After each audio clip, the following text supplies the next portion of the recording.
Welcome to In Depth with Academia. I'm Richard Price, founder and CEO of Academia EDU, and today, oh wow, this is a good one. One of those episodes where I have to say the lines between mystery, history, and sheer intellectual curiosity they blur all over the place. If you love a good ancient enigma, you're in for a treat.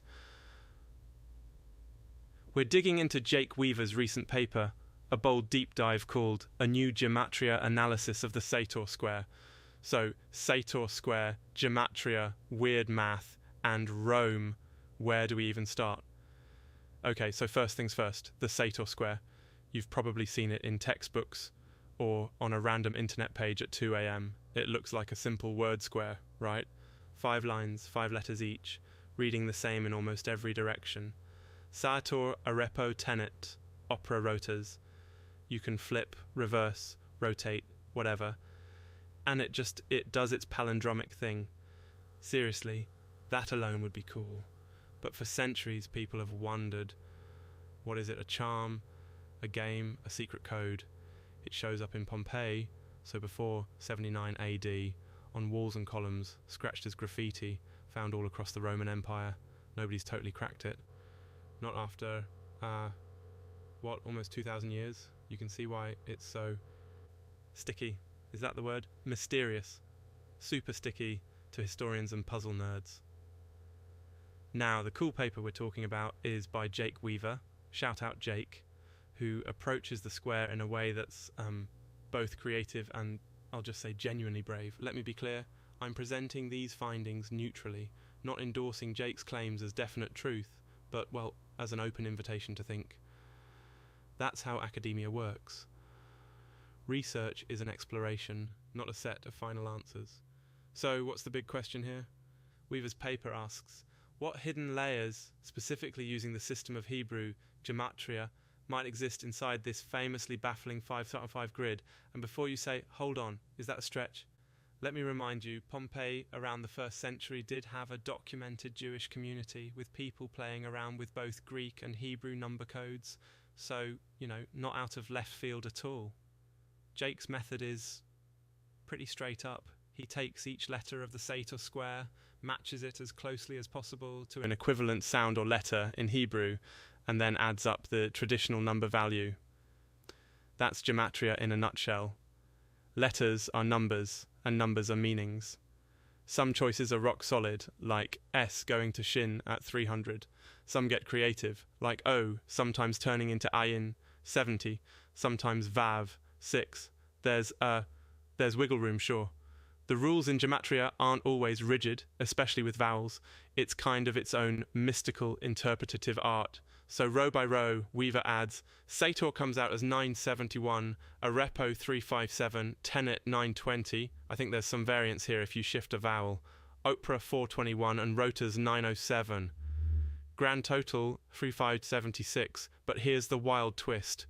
The border letters, if you loop them around, also add up to that same total.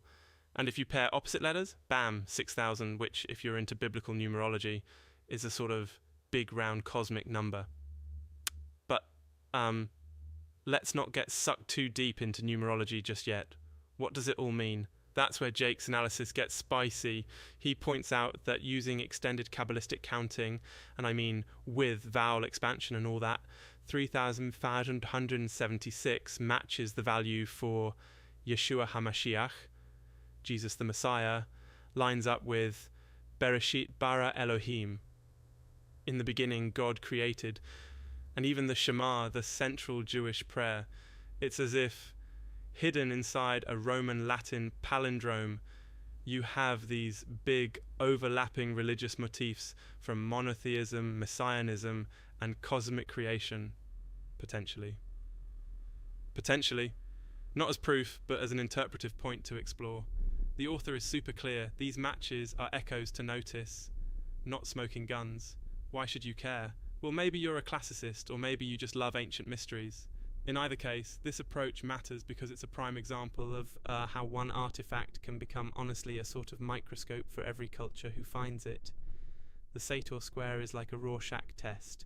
Romans, Christians, Kabbalists, puzzle junkies all see it a little differently. And this is totally pivotal in academia. Research doesn't close cases as much as it opens doors. You listen for resonance, you follow curiosity, and even, sometimes you bend a rule or two, as long as you're upfront. Now, let's pause. Because there are some real quibbles, right? The mapping from Latin to Hebrew isn't always fixed. Classic gematria tradition would say, one letter, one number, period. But here, some letters get flexible interpretation, which makes it easier. Maybe too easy, some might say, to land on a miraculous match. Kabbalah's number games, especially with the Milui expanded forms, can stretch any phrase into almost any total if you try hard enough. It's like, are we discovering something or engineering it? And that's an honest, fair critique. But hey, let's not get too cynical. This approach also, it fits the lived culture of ancient multi-ethnic cities. If you were a Judeo-Roman with Greek, Latin, and Hebrew influences in your back pocket, playing with layered codes, entirely possible. The paper doesn't say, I've solved it. It says, try on this lens. Here's where it leads. What if? And that's powerful. Actually, not to go off track, but I once tried decoding my first name in gematria after seeing an Indiana Jones movie. Didn't crack any ancient codes, but I did discover I could spell rich in my own number system if I really forced it. Sometimes the fun is just seeing what pops out, even by accident.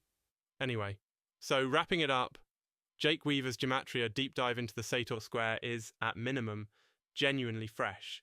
Whether it's a breakthrough or just a cosmic wink, well, that's for you to ponder. It's a glorious example of how exploration, humility, and a little data can keep ancient mysteries alive. I'm not endorsing the thesis, but I am endorsing curiosity, respectful creativity, and honest ongoing questions. Thanks for joining me on In Depth with Academia. Keep turning the puzzle over and never stop asking what else could be hiding in plain sight. See you next time.